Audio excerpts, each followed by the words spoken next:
It started on the day I buried my son. While my family stood in silence, saying our last goodbyes, she, our HOA president, parked her shiny white SUV directly on the edge of his grave. She said it was within community guidelines. That was the moment I realized this wasn't just heartless, it was war. What began as one woman's petty need for control spiraled into months of threats, fines, and public humiliation until the day the judge read her sentence and the entire courtroom fell silent. You think you've heard HOA horror stories before? You haven't heard this one. At first, I tried to convince myself that what happened at the cemetery was just a misunderstanding, some awful coincidence brought on by one woman's lack of empathy. But days turned into weeks, and the truth became harder to ignore. The woman from that day, the one who parked her SUV on my son's resting place, wasn't just any neighbor. She was the HOA president, a woman named Cynthia Moore, sharp haircut, sharper tongue, and a heart that seemed allergic to compassion. It started small. A letter in my mailbox, stamped violation notice. My front lawn, she said, didn't meet community standards. Grass too long, edging uneven, mailbox leaning. Never mind that it had rained for a week straight, and half the neighborhood looked the same. I mowed that very evening just to avoid trouble. The next day, another letter appeared, this time about the garden stones I'd placed near the walkway. Unapproved decorative elements. The stones, by the way, spelled out my son's initials. That's when it clicked. This wasn't about rules. It was about me. Soon the letters came twice a week. Fines stacked up, $50 here, $100 there. Always vague, always pending HOA review. Then came the visits. Cynthia didn't just send warnings anymore. She showed up. I'd catch her pacing near my driveway, clipboard in hand, jotting notes as if cataloging evidence for a crime scene. Once I stepped outside to ask what she was doing. She smiled without warmth. Just ensuring compliance, she said, eyes flicking to my garden, to the small plaque with my son's name. Some people forget what's appropriate for a shared community. That night, I sat on the porch for hours, the letter crumpled in my fist, staring at that plaque. Grief had already taken so much. Now she was trying to erase even that. Weeks passed, and Cynthia grew bolder. She started showing up at HOA meetings, waving printed photos of my property, taken from angles that made everything look worse, zoomed in, distorted, almost vindictive. He's bringing down property values, she'd tell the board, voice dripping with authority. Some members nodded. Others looked uncomfortable, but said nothing. After all, Cynthia ruled with an iron smile and a promise to protect the neighborhood's reputation. The next escalation came quietly. A tow truck, late one night. I woke to the sound of chains clanking and an engine revving. My pickup was halfway onto the flatbed before I made it outside. The driver shrugged helplessly, waving a paper in the rain. HOA order, he said. Non-compliant parking. My car had been parked in my own driveway. When I confronted Cynthia the next morning, she didn't deny it. She said, "We're all accountable to the same rules. You especially should understand order after what happened." The way she said it, after what happened, like my son's death, was a stain on her perfect neighborhood. I walked away before I said something I'd regret, but I wasn't the only one she'd targeted. I started hearing whispers from other neighbors. One woman fined for having a bird feeder. A veteran threatened with a lien over a faded flag. A young couple cited because their dog's leash wasn't community-approved color. It was absurd, and yet no one dared to fight back. Cynthia had turned fear into policy. Then came the cameras. I noticed them one morning, tiny black domes attached to the light posts across from my house. I thought they were new HOA security measures until I realized they were angled specifically at my property. Every movement, every delivery, every visitor recorded. When I asked the HOA about it, they denied installing any surveillance, which meant Cynthia had done it herself. That night, I removed one. The next morning, there was another violation notice, tampering with community property. A $500 fine. It was surreal. Every step I took to defend my home became ammunition for her next attack. I decided to attend the next HOA meeting in person. The room was full, tension thick. Cynthia sat at the head of the table like a queen presiding over her subjects. When I brought up the harassment, she smiled for the audience. That performative kindness she wore like armor. "We're simply maintaining standards," she said. "If Mr. Daniels feels targeted, perhaps he should reflect on why." Murmurs rippled through the crowd. I could feel the shift. Neighbors unsure whether to support me or fear becoming the next target. I left that night with my heart pounding, the humiliation burning deeper than the anger. Days later, something new appeared on my property. Bright orange paint sprayed across my mailbox. The words "Rule Breaker" scrawled in dripping letters. My security camera caught a glimpse of someone, a woman in a hoodie, moving fast. The footage wasn't clear, but the walk, the way she turned her head, it was unmistakable. Cynthia. I brought the evidence to the sheriff's office. They said they'd look into it. Nothing happened. Then came the storm. A brutal downpour tore through the neighborhood one night. Power lines down, roads flooded. I fired up my generator, grateful I'd prepared after last year's blackout. Around midnight, there was a knock on my door. 3 neighbors, drenched and panicked. Their basements were flooding. They asked if they could charge their phones, warm up, and wait it out. I welcomed them in. One of them whispered, "Cynthia told us you'd block us out, that you hate this community." We laughed bitterly, and that laughter must have carried outside, because within minutes, headlights swept across the driveway. Cynthia's SUV. She stepped out, umbrella snapping open like a weapon. "Gathering during a weather emergency without HOA coordination is unsafe," she called out. I stared at her in disbelief. "We're trying to help each other." She scribbled something on her clipboard. "Violation. Unauthorized emergency activity." Even my guests fell silent. It was madness. After that night, I realized this wasn't about property anymore. It was about control. Cynthia couldn't stand that I wouldn't bend, that even in grief, I still had my dignity, so she went after what little peace I had left. She filed a complaint with the county claiming my generator was causing noise, pollution. Then another alleging unregistered construction for repairs I'd made after the storm. I spent weeks drowning in paperwork, proving innocence for crimes that didn't exist. And each time I cleared one hurdle, another appeared.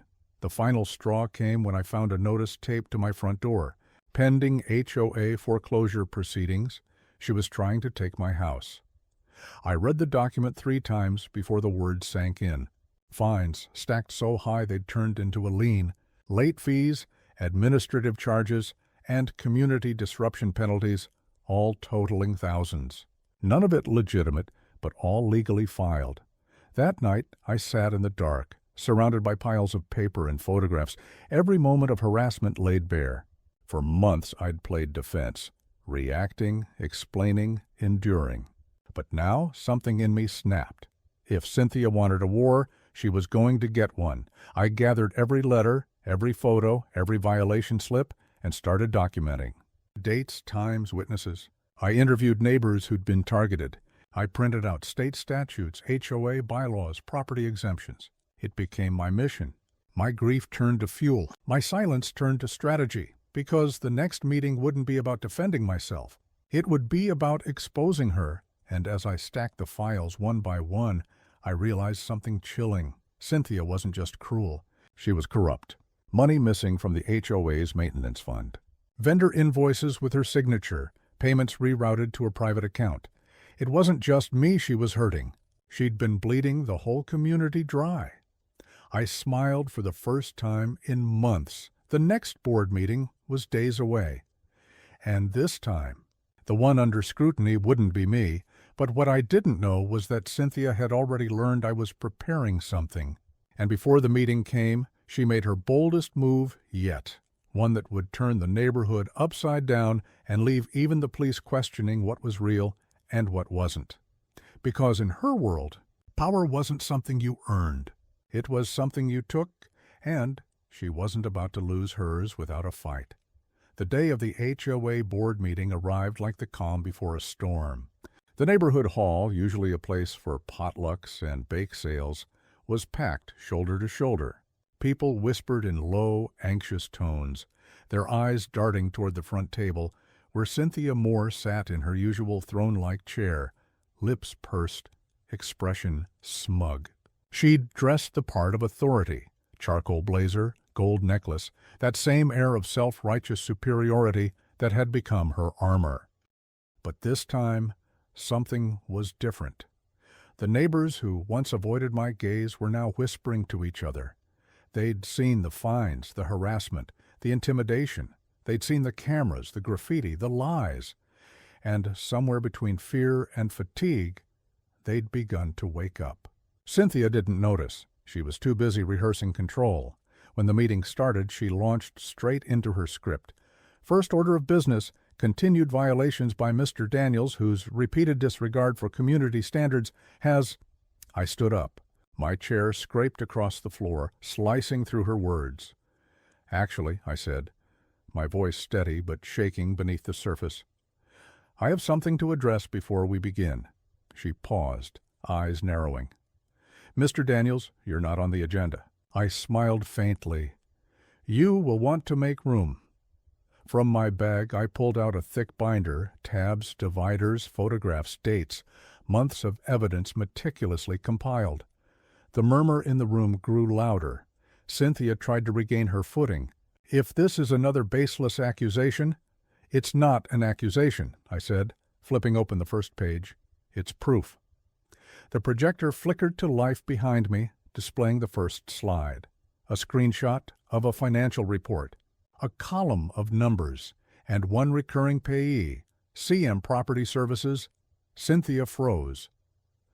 Over the last 2 years, I continued, this HOA paid over $50,000 to a maintenance company registered under Cynthia Moore's own name. A company that doesn't actually exist. A gasp rippled through the crowd. The sound of paper shifting, murmurs rising, people leaning forward. Cynthia laughed, a brittle, forced sound. That's absurd. You're fabricating data now? I clicked to the next slide. Here's the invoice from last summer's so-called pavement restoration project, paid in full by the HOA. Funny thing, no contractors were ever seen. No work was done. But the funds cleared, straight to your personal account. She stood abruptly, her face flushing red. You've overstepped, Mr. Daniels. This is slander. Then explain this, I said, moving to the next photo. A bank statement. Her name, clear as daylight. The same account number tied to HOA payments. The room erupted, people shouting. Some demanding answers, others standing, phones already recording. Cynthia tried to shout over them, but the noise drowned her out. She slammed her gavel on the table, the sharp crack echoing like thunder. Order! Sit down, all of you! This is a violation of procedure, but she was unraveling. And I wasn't done. I turned the page to a grainy photo, one taken from my security camera. The night of the vandalism, the hooded figure painting rule breaker across my mailbox. You want to talk about violations? I said. Here's one of your own. That's you, Cynthia. She froze, her eyes wide. The room went silent again. You could hear the air conditioning hum. That's not... She started, but her voice cracked. I zoomed in on the screen, the distinctive gold bracelet, the one she was wearing right now. I stepped closer, lowering my voice. You parked on my son's grave. You fined me for flowers. You tried to take my home. And when I didn't break, you tried to break the law. Her mask finally slipped. You have no idea what you're talking about, she hissed. You've been a problem since the day you moved here. This community doesn't need people like you. That did it. Someone from the back shouted, She fined me for my flag. Another voice followed. She towed my car last month for... nothing. Then another. She's been stealing from all of us. The voices piled up, overlapping, rising into a roar of outrage. Cynthia banged the gavel again, her face pale, eyes darting toward the exits. But it was over. Her control, her empire of intimidation was crumbling right in front of her. Then a figure stepped into the room. A man in a suit, the county sheriff. Cynthia Moore, he said, his voice carrying effortlessly through the noise. We have a warrant for your arrest. Embezzlement, harassment, property destruction. For a moment no one breathed. Cynthia laughed again, but it was hollow this time, desperate. "You can't be serious. This is a misunderstanding." The sheriff held up the warrant.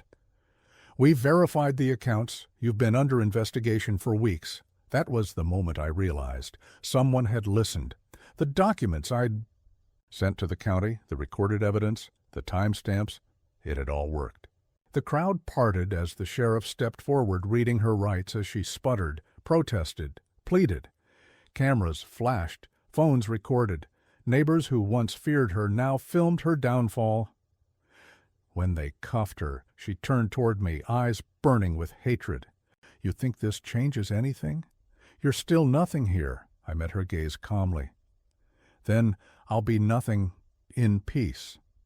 They led her out as the crowd broke into murmurs, relief, disbelief, a few even clapping softly. I didn't join them. I just stood there, watching the door swing shut behind her. For the first time in months, the air felt different, lighter. But beneath the relief, a strange quiet lingered, because justice, even when it comes, doesn't undo the damage. It just stops the bleeding.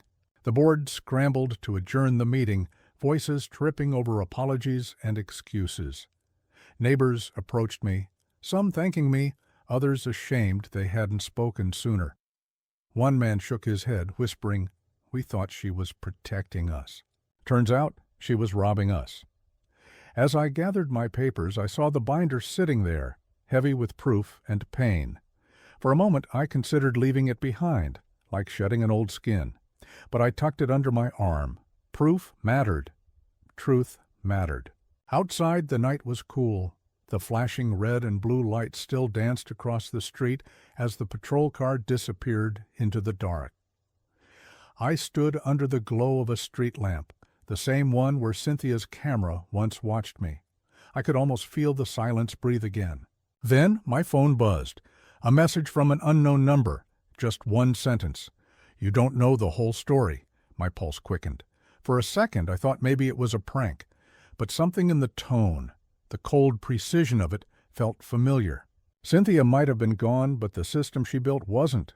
Her allies on the board, the ones who'd nodded and looked away, still sat in those chairs. And as I looked around the quiet neighborhood, the perfect lawns, the trimmed hedges, the homes lined up like soldiers, I realized this wasn't the end. It was just the first crack in a wall that had been standing for years. Because in communities like this, power doesn't die easily. It hides, it shifts, it waits. But this time, so would I. And the next time it reared its head, it wouldn't find me unprepared. I took one last look at my home, the house they tried to take, the one I fought for, and whispered to the empty street, "Not again." Then I turned, walked inside, and closed the door behind me, knowing that while the storm had passed, the thunder still echoed. And somewhere out there, someone was already planning the next move. But this time, I'd be ready. The days after Cynthia's arrest moved like a strange dream, too calm, too quiet, almost unreal. For months, the hum of tension had been the background noise of my life, letters from the HOA, whispers from neighbors, the sound of Cynthia's gavel echoing in my mind. Now, the silence felt almost heavy. The first morning after her arrest, I stepped outside expecting to see the usual, the HOA's security car rolling past, the click of cameras from her porch, the slow, judging eyes from across the street. But instead, the cul-de-sac was still. No patrols, no glares. Just the sound of birds, the rustle of leaves, and for the first time, peace. Neighbors I'd barely spoken to began stopping by. Some came to apologize, others just to talk. Mrs. Kellerman, from 3 houses down, brought cookies, her voice trembling as she admitted, "I knew she was going too far, but we were all scared. She fined my son for leaving his bike out one night." Another neighbor, Paul, confessed he'd been threatened with foreclosure after missing one HOA payment. Each story was a small piece of the larger picture, the fear, the control, the quiet submission that Cynthia had cultivated over years. She wasn't just enforcing rules, she was ruling people's lives, and everyone, in their own way, had been complicit by staying silent. The local news ran the story for days. HOA president arrested for fraud and harassment. It spread quickly, first through our town, then online. Comment sections filled with outrage and disbelief. People shared their own HOA horror stories, their own encounters with petty power gone wrong. For the first time, I realized how widespread it was, how many people had lived versions of the same nightmare. But the fallout within our neighborhood was even more revealing.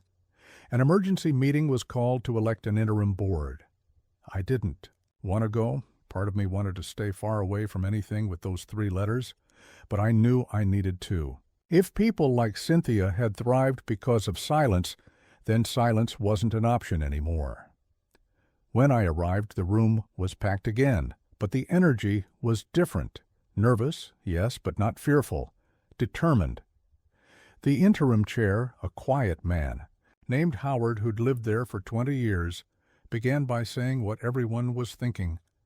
This HOA forgot what it was meant to be, a community, not a kingdom. He wasn't a polished speaker, but his words carried weight. People nodded, some clapped, and when the floor opened for nominations, to my surprise, someone called my name. I declined at first. I wasn't interested in power.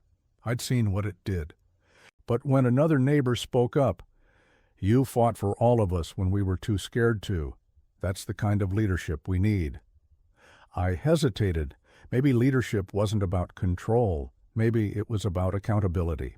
So I accepted, not out of ambition, but out of duty, to make sure what happened never happened again. Over the next few months, the HOA began to change. We went through every bylaw, line by line, cutting out the absurd ones, the rule about lawn height, the restrictions on holiday lights, even the one that banned certain colors of paint.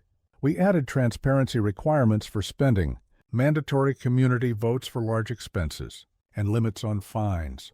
The first time a resident disagreed with a decision and wasn't threatened, it felt like a small miracle. Of course, not everything was perfect. There were still arguments about budgets, about maintenance, about old grudges that didn't dissolve overnight. But the tone was different now. Disagreements were just disagreements, not declarations of war. As for Cynthia, her trial came 6 months later. It was surreal seeing her in court, no longer the self-assured figure with her clipboard and perfect hair, but pale, tense, smaller somehow. The prosecution laid out everything: the fake invoices, the stolen funds, the harassment, the falsified records. Each revelation landed like a hammer. I attended quietly from the back. I didn't want revenge. I wanted closure. When the verdict was read, guilty on all counts, she didn't look at me, not even once. The judge's sentence was firm, 10 years. Some called it harsh, but for the damage she'd done, the lives she'd disrupted, the fear she'd built into every corner of our community, it almost didn't feel enough. Still, justice had been served. And more importantly, people had learned. After the trial, a local reporter interviewed me outside the courthouse. She asked, "What would you say to others who are going through something similar?" I thought about it for a moment. I'd say this: power only controls you when you stop questioning it. Stand up, speak out, even if your voice shakes. She nodded, but I could see the real impact wasn't in her camera. It was back home, in the people who'd finally found their courage again. The following summer, the neighborhood felt lighter. There were barbecues again, kids playing in the streets, neighbors laughing without looking over their shoulders. Even the gardens seemed brighter. I rebuilt the flower bed near the mailbox, the one that had started it all. I planted new flowers, the same kind my son loved. Every morning, I'd water them and think about how something good had grown out of so much ugliness. Sometimes I'd still get letters from people online who'd seen the story, strangers from across the country, thanking me for speaking up. Some shared their own stories of standing up to corrupt HOAs, bullying neighbors, or local injustice. It made me realize that what happened here wasn't just a neighborhood drama. It was a mirror, reflecting something much bigger about control, fear, and the courage it takes to fight back. But not everything was completely behind me. One evening, I received another anonymous letter. No return address, no name, just a single line. There are more like her. At first I thought it might be a threat, maybe from one of Cynthia's old allies, still bitter about her downfall. But the more I thought about it, the more I realized it wasn't meant as a warning. It was a truth.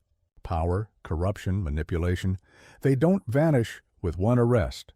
They just find new names, new faces, new rules. And yet I wasn't afraid anymore, because the difference now was that I knew how to fight back. Not with anger, but with awareness. Not alone, but together. Months later, the HOA voted to dissolve entirely, not out of chaos, but out of collective decision. The community chose to self-manage, dividing responsibilities among volunteers. No more fines, no more threats, just neighbors taking care of each other. I remember the final meeting clearly. The room was filled with laughter, not tension. The last item on the agenda was symbolic, removing the HOA enforcement sign from the front of the neighborhood. We replaced it with a wooden one that read simply, "Welcome home." As I drove past it that night, I realized how far we'd come, from fear to freedom, from control to community. The pain of losing my son would never go away. Nothing ever could make that right. But somehow, standing up for what was left of his memory gave meaning to the grief. He had loved this home, this neighborhood, before it turned cold. And now it felt like I'd given a piece of that warmth back. In the end, the real victory wasn't Cynthia's arrest or the court's verdict. It was the quiet transformation, the neighbors who waved again, the laughter that returned, the peace that finally replaced the fear. Some stories end with fireworks. Ours ended with silence, the good kind, the kind that means peace has finally settled where chaos once ruled. And sometimes, when I walk past that sign and see the flowers blooming under it, I think about how strange life can be. How something as small as a rule about a mailbox could spiral into something so dark, and how light, in the end, still found a way back in. Because maybe the real lesson isn't about HOAs or power or justice. Maybe it's about something simpler, that no matter how small your voice feels, it can still shake the ground beneath the people who think they're untouchable. And as I lock the door each night, the neighborhood quiet again, I whisper a thought that has become my truth. Peace isn't given. It's reclaimed, and once you reclaim it, you never let it go again.